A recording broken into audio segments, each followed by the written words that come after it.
Vallées et montagnes nous restent encore à découvrir. Après quelques préparatifs, nous nous lançons à l'assaut de l'Oroena, sommet inviolé que l'on aperçoit ici au centre.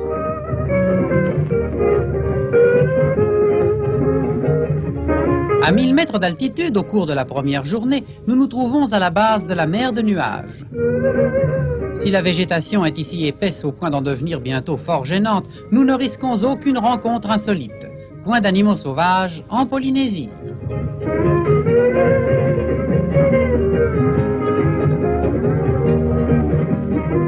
Devant nous, la crête qui nous conduira jusqu'où une expédition précédente atteignit sans pouvoir aller plus loin.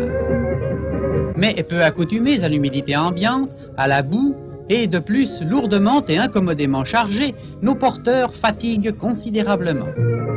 À 1700 mètres d'altitude, un de nos principaux campements. Notre source de breuvage et d'eau de toilette n'est rien autre que la pluie. C'est sur ce parcours que sur 6 porteurs, 4 nous abandonneront, vaincus par le froid et la fatigue. Nous devrons séjourner plusieurs jours dans ces parages sous une pluie torrentielle et battus par un vent violent qui maintes fois arrachera nos tentes, interdisant évidemment toute photographie.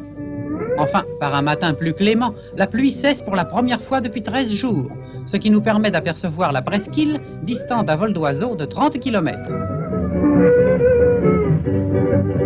Nous n'oserions prétendre établir quelques rapports entre les grandes ascensions d'échelle internationale et nos péripéties sur ce sommet polynésien. Il n'en est pas moins vrai que nous nous sommes obstinés là où 6 autres expéditions avant nous avaient tenté et renoncé.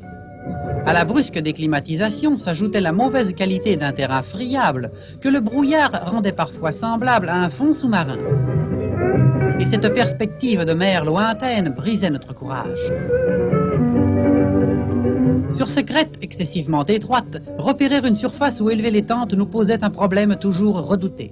Le vide était là, autour de nous, dissimulé par la végétation.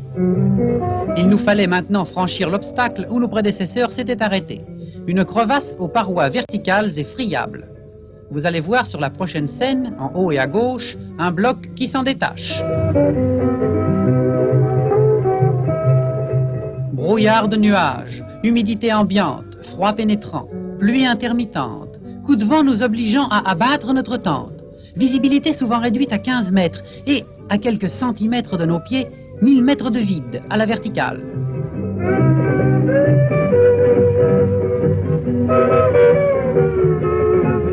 Ne pouvant nous fier à la résistance de la roche, nous nous efforcions de détecter des arbustes d'apparence assez solides pour y nouer les 400 mètres de cordage qui furent nécessaires depuis cette crevasse jusqu'au sommet. Mais ces arbustes prenaient racine dans un humus pouvant atteindre 2 mètres d'épaisseur, et à ce point amollis que nous-mêmes y disparaissions parfois à mi-corps. Nous approchions cependant du sommet.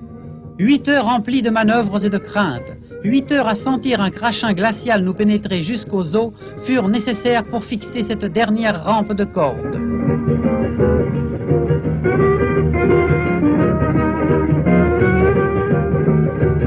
Deux semaines d'efforts, le transport à dos d'homme de 150 kg de vivres et de matériel, 500 mètres de corde de chanvre et l'aide de 2 porteurs furent nécessaires pour vaincre l'Oroena.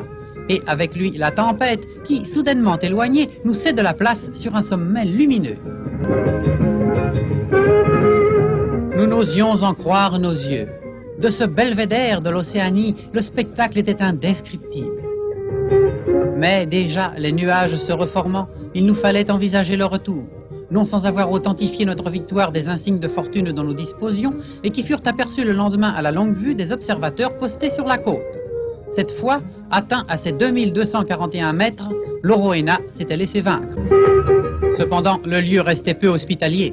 Blessés partout, aux jambes, aux mains et au visage même, nous avons hâte de retrouver la chaleur, l'air sec, l'eau tiède et le linge propre. Les vivres que nous avions été contraints d'abandonner à l'aller nous sont une providence sur le chemin du retour. Et c'est sans hostilité que nous contemplons maintenant le but atteint de notre entreprise. De retour sur la côte, nous retrouverons avec plaisir le riant paysage tahitien.